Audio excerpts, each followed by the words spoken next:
How would you like a 15% discount to my daily email, the stack of stuff, the show notes, discounts to the conference, all of that? All you need to do is text the word show to 33777. You'll get the annual subscription with a 15% discount to my daily email. You'll get the stack of stuff, the links to the show notes, discounts to the conference, and so much more. All you have to do is text the word show, SHOW, to 33777. Text show to 33777.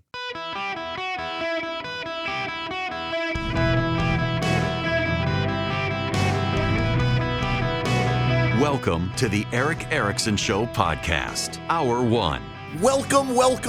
I hope you had a great Thanksgiving. It is Erick Erickson here across the nation. Delighted to have you guys with me. The phone number is 877-973-7425 should you wish to be on, although we're not going to take any phone calls first because it's been an insane week in the news despite the holidays. I hope you guys had a fantastic Thanksgiving. I really do. Got up Thanksgiving morning at 4 a.m., smoked 2 turkeys, made a sweet potato pie and a chocolate pie and a gravy base, and drove up to my in-laws, and we ate. I was asleep by 2:30 p.m. It was glorious.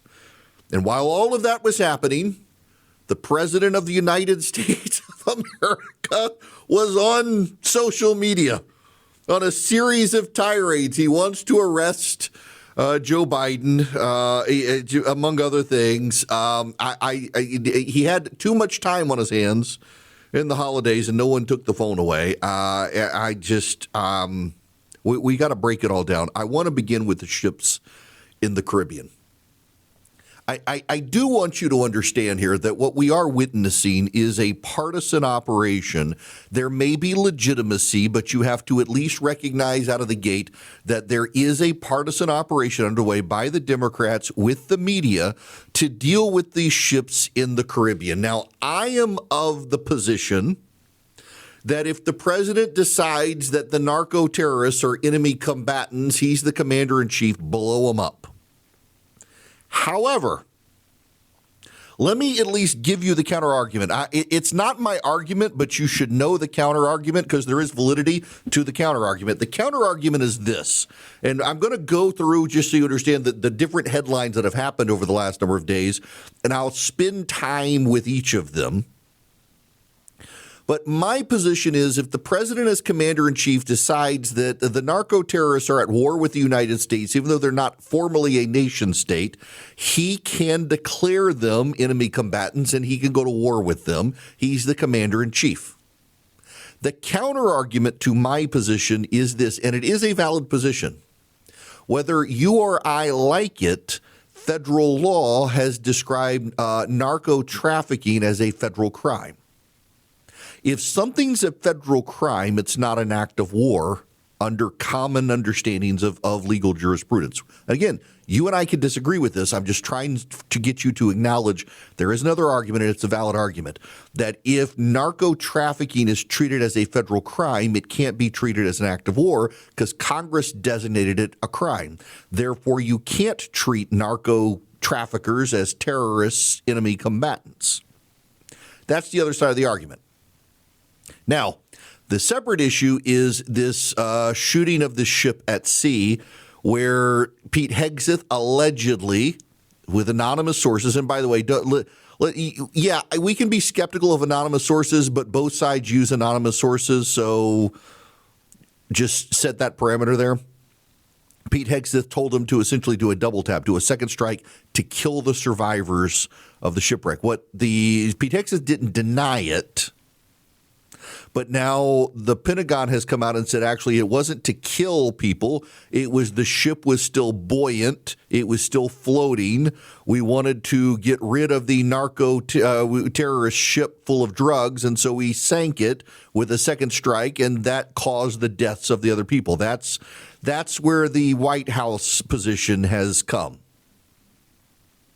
There are people who are better experts than I at this saying that we need to investigate, and if Pete Hegseth did say no survivors, that's a war crime. And by the way, I can just tell you as a lawyer, I know how to read the statutes of the law and the cases that go with it. You remember, you can't just read the statutes. You got to read the cases that interpret the statutes. It actually is very clear that Pete Hegseth, if he said kill the survivors, that's a war crime under American federal law. Forget the Geneva Convention. It's a war crime there, too. Under American law, it's a war crime if Pete Hegseth ordered the deaths of survivors of an attack, because under federal law, if there are survivors of a military attack and they are incapacitated and unable to still fight, killing them is a crime. Based on what we know from the satellite, they were holding on to wreckage, debris, trying not to drown, and we blew them up again. The White House says it wasn't to blow them up. It was to actually sink the ship, and they died. And the collateral from that, Congress. There's this thing called Congress. You and I may sometimes forget Congress exists. I think Congress forgets Congress exists. Congress has, in addition to the power of the purse, has the investigatory power and can actually investigate. And there are actually a lot of Republicans today who are calling for an investigation into the whole operation. While this is happening, the president has pardoned the former Honduran president. I want to play you this clip from the president. He was on Air Force One talking to reporters. Mr. You've made so clear how you want to keep drugs out of the U.S. Right. Can you explain more about why you would pardon a notorious drug trafficker? Well, I don't know who you're talking about. Which Juan Orlando Hernandez. Well, I was asked by Honduras, many of the people of Honduras, they said it was a Biden setup. Not only Biden, but Biden didn't know he was alive, but it was the people that surround. Now, he says it was a Biden setup. He was told it was a Biden setup. That's the president. He's talking about former President Hernandez of Honduras. Here's the problem. It was the first Trump administration that began the prosecution of Hernandez. It dragged into the Biden administration because of COVID. It slowed down prosecutions. But it was the Trump administration that began the prosecution of President Hernandez. And I don't know if the president forgot about it. He's the one who ordered the investigation to begin with. The former Honduran president was found guilty by a jury, a federal jury, of essentially being the ringmaster of a narco-terrorism and drug-running ring globally. It wasn't just in Honduras. The former president of Honduras was sentenced to 45 years in prison for a conspiracy to trade drugs and guns around the world. The prosecution was begun by Donald Trump in his first term, finished under the Biden administration. For the president to now say that this was done it was a setup by the Biden administration when he's the one who began the prosecution doesn't make any sense. I'm trying to just figure out what is the rational basis for the pardon when it was Trump himself who began the prosecution. I don't know. And I would just say there's an inconsistency here if we're blowing up the narco-terrorists in the Caribbean, which I think is a good thing, to then pardon a narco-terrorist drug-running leader of Central America. It makes no sense to me. And then the next headline we got to deal with today is the shooting by the Afghan national of two National Guard soldiers in Washington, D.C., happened sadly over the Thanksgiving holiday. And what was horrific was to watch the upper-income white progressive press corps blame the president of the United States. And you can hear it in how they covered it. They presume, before they found out it was an Afghan national, that it was a progressive who killed the National Guardsmen. They're like, what did you expect was going to happen? What did you expect was going to happen? There's been an inordinate amount of violence against federal officers. We have been told by the left that everyone is going to get gunned down by the Trump administration. The only people getting gunned down during the Trump administration are the federal law enforcement officers keeping us safe. And it is the left in the media that presumed it was progressives. They didn't even wait to figure out who the suspect was. The progressives immediately came out and said, Trump did this. It's all Trump's fault. He put them in the line of fire. He put them in a dangerous surrounding. Washington, D.C., they're essentially acknowledging Washington, D.C. was a dangerous environment, which is why the National Guard was there to bring safety and order to a dangerous place. They're like, oh, we can't have that. No, we can't have the National Guard there. It's Trump's fault. This girl is dead. The horror cannot be overstated that these two soldiers who were shot, one dead, I believe the other fighting for his life, the day before they were shot was their first day on the job. The day before they were shot was their first day on the job. And I got to tell you, to see the media rush out and say, well, this is Donald Trump's fault, when it was an Afghan national led into the country by the Biden administration, and this guy had essentially worked on a kill squad for the CIA in Afghanistan, killing other Afghanis. Here's the thing. Just because you're competent to work with the CIA killing your fellow Afghan citizens does not make you like competent enough to come into the United States. And we have apparently lost the ability to discern how to bring people into this country and who to bring into this country. I fall in the credo camp that we are a nation that is premised on the idea that there are certain unalienable human rights. Among those are life, liberty, and the pursuit of happiness given to us by God. And if you embrace those ideas, you can be an American. That has been the American ideal for a very long time, up until this recent strain of immigration where we've more and more now got people who are positing the idea that we're a blood and soil nation.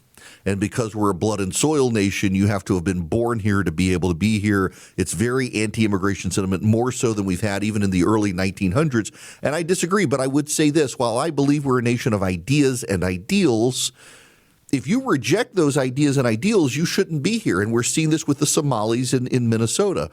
CBS News dismissed the Chris Rufo reporting and has now had to issue a retraction about the Somalis in Minnesota who are funding terrorism abroad and also doing a major welfare scam. The New York Times has now finally gotten the attention, and they're trying to minimize it. Well, it wasn't a lot of them. It was still enough of them. And what we're seeing in these communities, whether it's in Houston, Texas, or it's in Minneapolis, Minnesota, where you have large pockets of Somali immigrants, they aren't interested in assimilating. They want to have little Somalia in Houston and little Somalia in Minneapolis, and that's not embracing the American creed. That's not embracing the United States. I want Somalis to come to the United States and be Americans, not Somali tribal leaders. And our system of laws and purpose will break down if we don't do this. And this is part of the operation of the left. Remember, the left wanted a salad bowl, not a melting pot.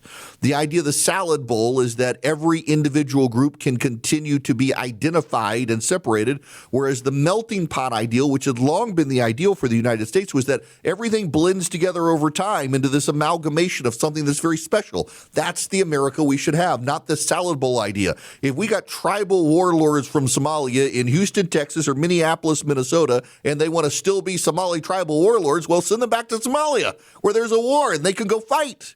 If they want to be here, embrace tacos, pizza, waving the American flag, shooting fireworks for the 4th of July, and picking a sports team to root for and cry over when they lose, and monitor what Lane Kiffin is doing. We're kind of breaking all of that down. We got a lot to talk about today, all those stories, and also the economy. The economy's not doing great, but gas prices are coming down, which could help the economy. And Gen Z continues to complain. Nikki Haley's son, I remember when he was a little boy. He's a great guy. I love his family. Nikki Haley and I are friends. I know his dad. I knew his grandparents. And to see him talk about how we did everything right, dude, you're 24 years old. You're 24. to expect to be just given a life at 24 is an absurd thing. And I see these young guys with anime images on social media talking about how just because you had it hard, it's supposed to keep getting better and better and better and better and better. Yes, but you're still going to have hardship in life. Why? Because you're in your 20s. You have just begun to live. And yet they continue to complain. So I'm going to go through all of these things today. At the bottom of this hour, we'll dive in deep on the ships. I'll take your phone calls at 877-973-7425. Don't forget, text Erick, E-R-I-C-K, to 33777. Get the live stream, the show notes, and everything else. We got a lot to cover today, folks, so buckle up. Guys, if you struggle to come up with gifts for family members, I got a suggestion for you, the Cove Pure. I love mine. I wasn't sure I would like it as much as I do, and I really, really, really do. What is a Cove Pure? Well, it's an water filtration system. It's on the countertop. You can get cold water. You can get hot water. It even has a bottle button, so you can get the warm bottle perfect for formula for your baby at night. It's really easy. It's so convenient. I use it all the time in my office. You will love it.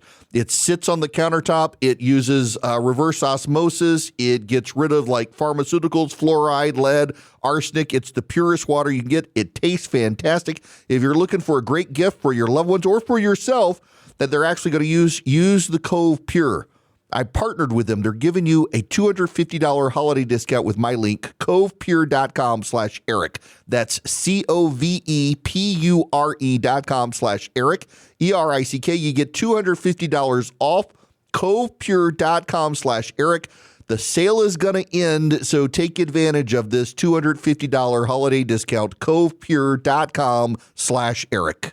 Hello and welcome. It is Erick Erickson here. The phone number is 877-973-7425. Should you wish to be on the program, we have come to the end of hurricane season. Now, I say this knowing I have now a very large national audience. And the bulk of my listeners are still on the eastern seaboard where we encounter hurricanes, and there weren't any this year. There were predictions for a lot of them, and there were none. But here's the thing. There were no hurricanes. Why are insurance rates for hurricane insurance coverage still going up in Florida? Because I've seen a lot of people noting that there were no hurricanes this year, and yet the insurance companies continue to raise rates pretty significantly in places like Florida. And not just Florida, the Carolinas as well.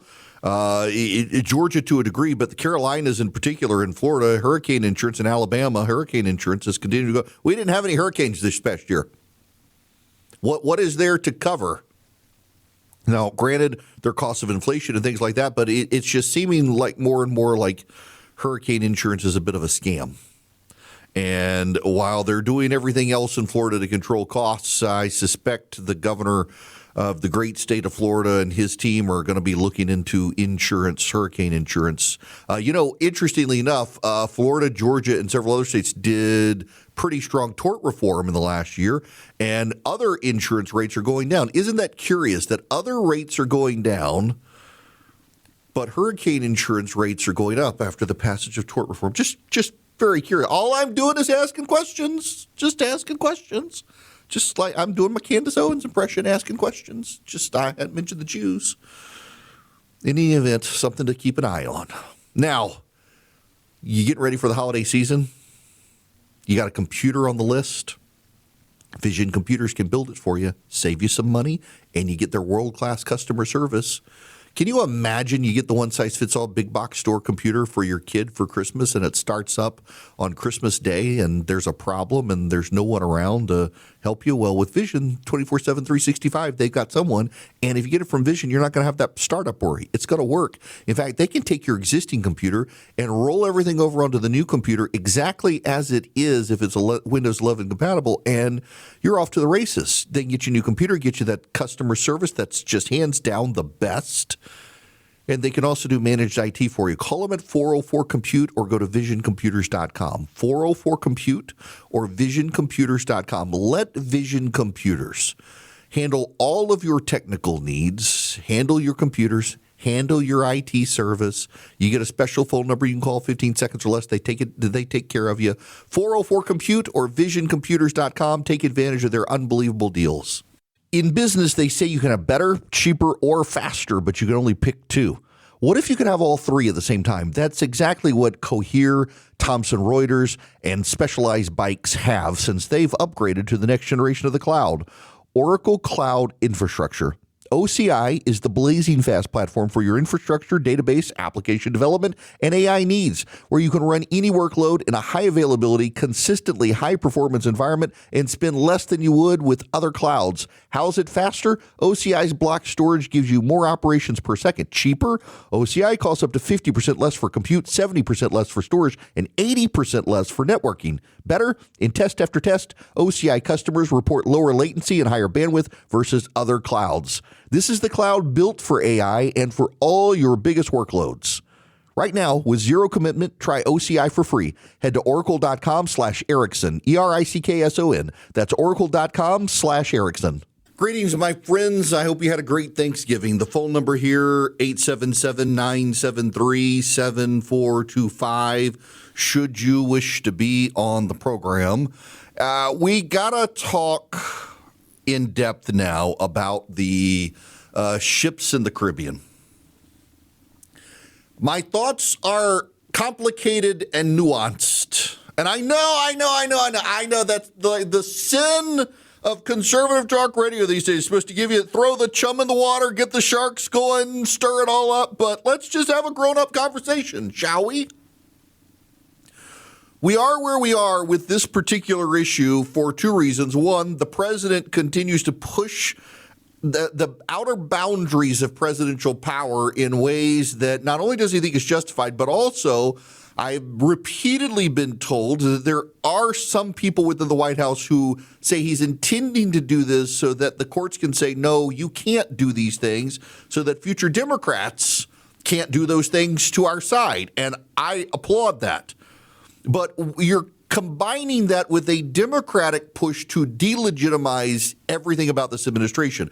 I want you to just consider this. In the first Trump administration, the Democrats delegitimized it in the eyes of a lot of the public by saying it was the Russians. The Russians stole the election. Trump didn't legitimately win. They can't say that now, so they've been trying to find a way to delegitimize the Trump administration. What they're doing now is saying everything the president does is illegal.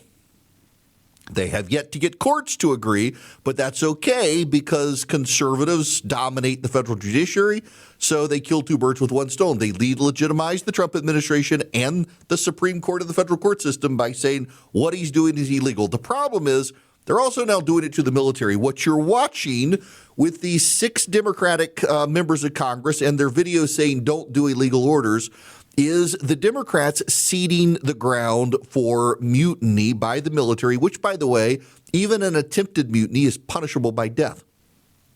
And what they are strongly hinting at is their position that they will decide what is legal and illegal when they take back power and prosecute members of the military for daring to comply with the president. Now, it's hard for them to do, because if lawyers within the Pentagon bureaucracy approve of strikes, they are default legal for the soldiers to carry out. It may be difficult for the superiors in the future, but if military lawyers tell a enlisted or officer that this is legal, it's presumed legal, and they can carry it out. You get the sense from Mark Kelly over the weekend. I want you to listen to Mark Kelly, who was on Meet the Press. Just listen to this. Well, let me start by saying I've sunk 2 boats, 2 ships.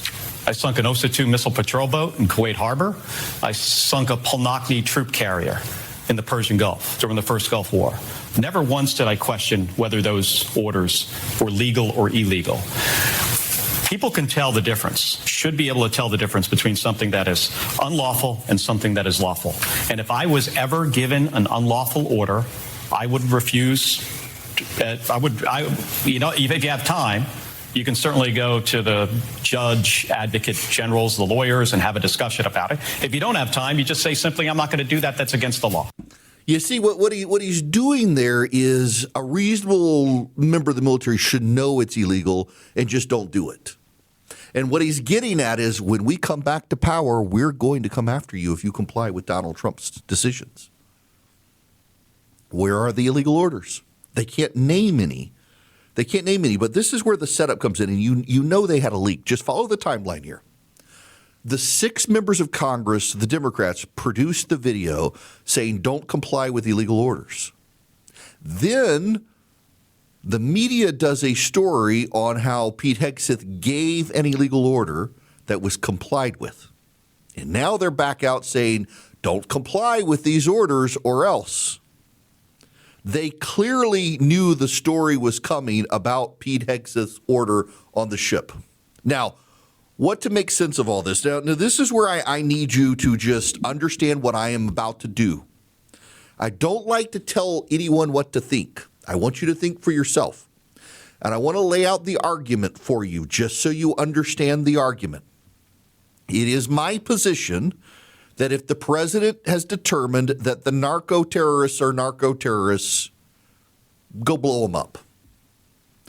There are a lot of lawyers on the other side, however, who say because federal law defines narco-trafficking as a federal crime, the president is precluded from then defining the same behaviors as narco-terrorism and saying they're enemy combatants. There are federal definitions for what is narco-trafficking. Those are being met by these ships. The president, therefore, cannot then say what is defined by federal law as a crime is actually an act of war. That's their argument. It's a very good argument. My argument is the president's the commander-in-chief. This is the military. This actually is an act of war. They're poisoning us. They're killing us. Treat it as such. I'm fine with it. But you need to know the other side. However, let's presume for sake of argument I'm right, that the president can say blow these ships up. There is a very, very, very good argument that I am persuaded by that if Pete Hegseth said no survivors, that's a war crime under federal law. Forget the Geneva Convention and all that. Under American law, it is a very clear-cut case under federal statute that if you kill soldiers, you bomb something, and there are survivors, and they are unable to continue enemy combat operations, you're not allowed to kill them. That's federal law. That's not Erick Erickson. It's not my opinion. That's actually stated in federal law. I want to read you this from Andy McCarthy. Now, he's on the other side of me. Andy thinks that blowing up these ships is bad overall and illegal. I say blow them up, but he says even if you presume that my side's right, even if you presume Erick Erickson's right, it's a violation of federal law to kill military survivors. The 1949 Geneva Convention was ratified by the United States. So Common Article 3 of the convention binds the federal government. Common Article 3 prohibits violence to life and person, in particular murder of all kinds, of persons taking no active part in hostilities. According to this Common Article 3, persons taking no active part in hostilities include those placed out of combat by sickness, wounds, detention, or any other cause. That includes persons who have been wounded in an attack and are shipwrecked. Now, Jack Goldsmith headed the Department of Justice's Office of Legal Counsel in the Bush 43 administration. He says the Department of Defense Law of War Manual defines hors de combat, which is a phrase used in the Geneva Convention, to include persons otherwise incapacitated by shipwreck. And that federal law goes on to say that any person incapacitated, any enemy combatant incapacitated by a military attack cannot thereafter be killed once incapacitated. Now, Hegseth, you should know, is not denying any of this stuff. Side note and tangent. I'm going to come back to this. Side note and tangent that I have to get to here. One of my frustrations with both sides of the aisle right now is that everything is performance-based. Hegseth's bravado is designed to please the president of the United States and the base. The Democrats doing what they're doing with this stupid video is designed to please the base. They want to look like they're fighting Trump. This is how they're fighting Trump. A lot of it is performance-based. Hegseth actually makes the situation worse for the president. Even though he may think the president is happy with him, he's making the situation worse for the president by refusing to come out and deny that he gave a two-strike order.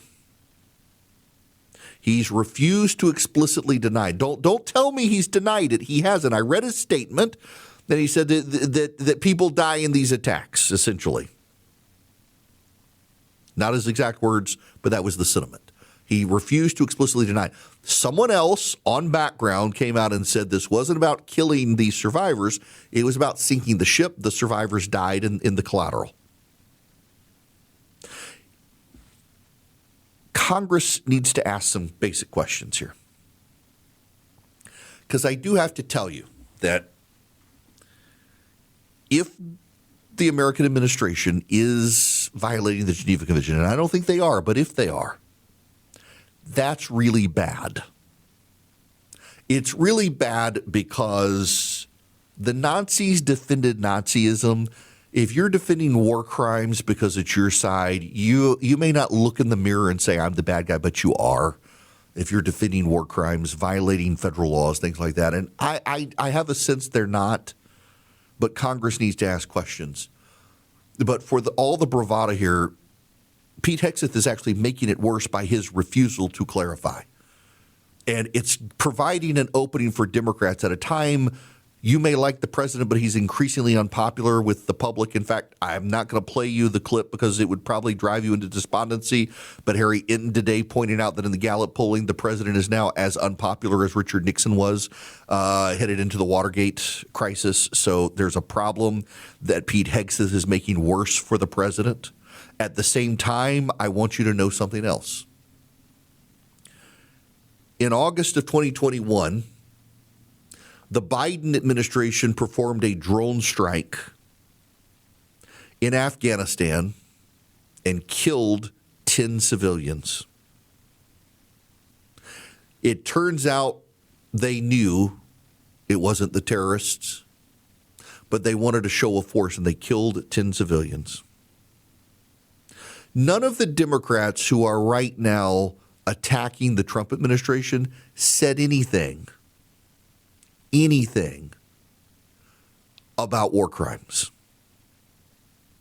So you ultimately do have to see this through the lens of political opportunism of what's happening. The Trump team, particularly Hegseth, shouldn't make it easy for the Democrats, and they are. But you can't deny the fact that the Democrats weren't concerned at all. And the moral of the story here is consistency.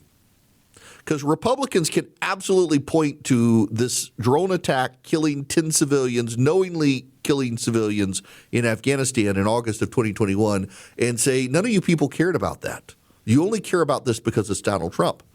Consistency does matter in these things. It's a lesson for the members of Congress and the partisans on both sides to maintain some level of intellectual honesty and consistency.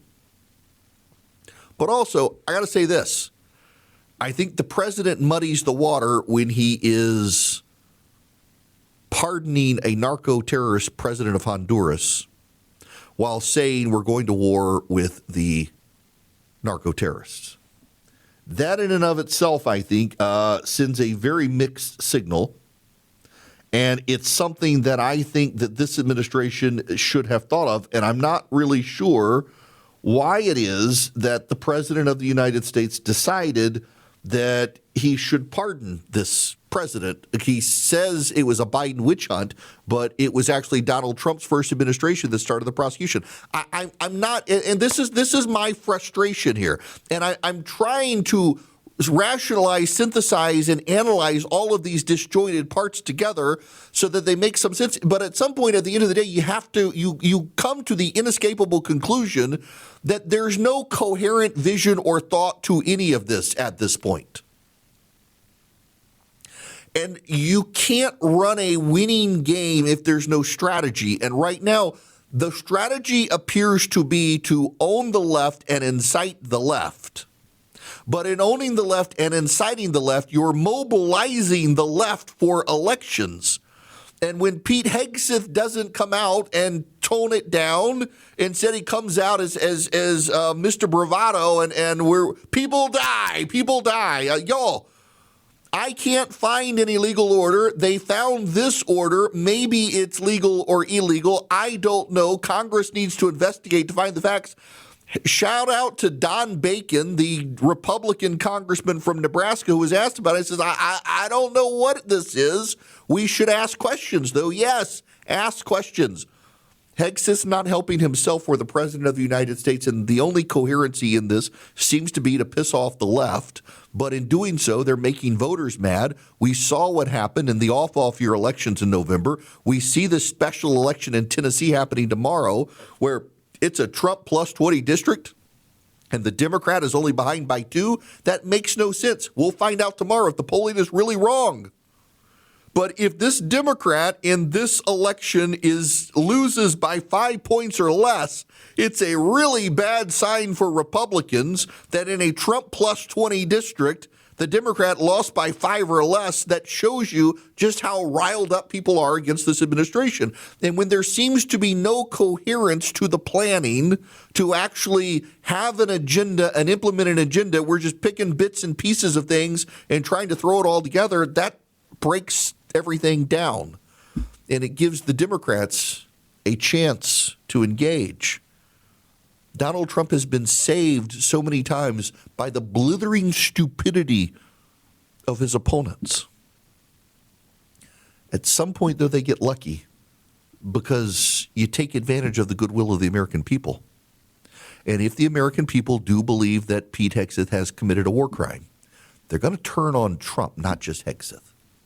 And that's a problem.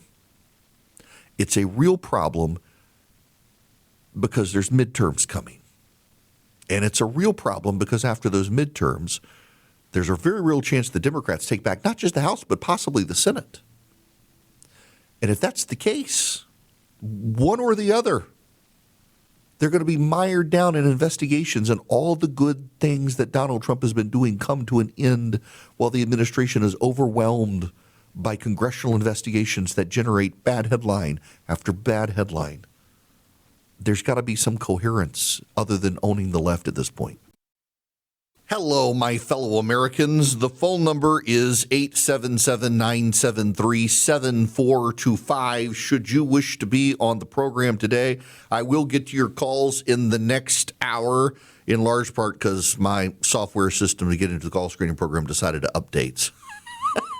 It's taken a little bit. I hope you had a great Thanksgiving. I will tell you, it has become an annual tradition. The number of people who email me about the gravy recipe, it's actually kind of funny. And on Thursday afternoon, I got up 4 o'clock in the morning, smoked 2 turkeys. They turned out really good. I got to revise in my little cookbook that I send out to you guys how I do it because gosh, I did it the easiest way possible. Spatchcocked it, where you cut out the backbone, lay it flat, and then rub salt, brown sugar, and pepper right on the meat. Lift up the skin, rub it on, and then put a stick of butter on top of each breast. Flatten it out. It's just remarkable.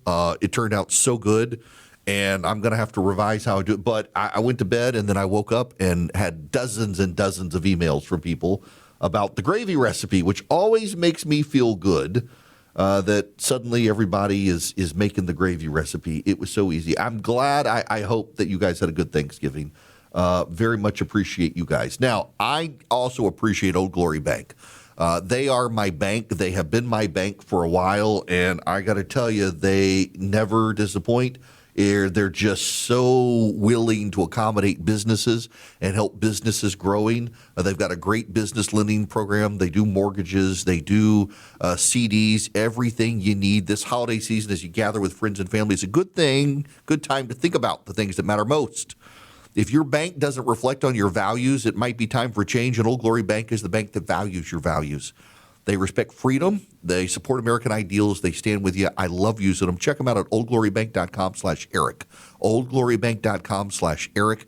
Don't wait for another year to pass you by. If you're thinking about banking, you want to share your values and align your values with Old Glory Bank. They have your values. oldglorybank.com/Erick. Member FDIC. Equal housing lender. Terms and conditions apply.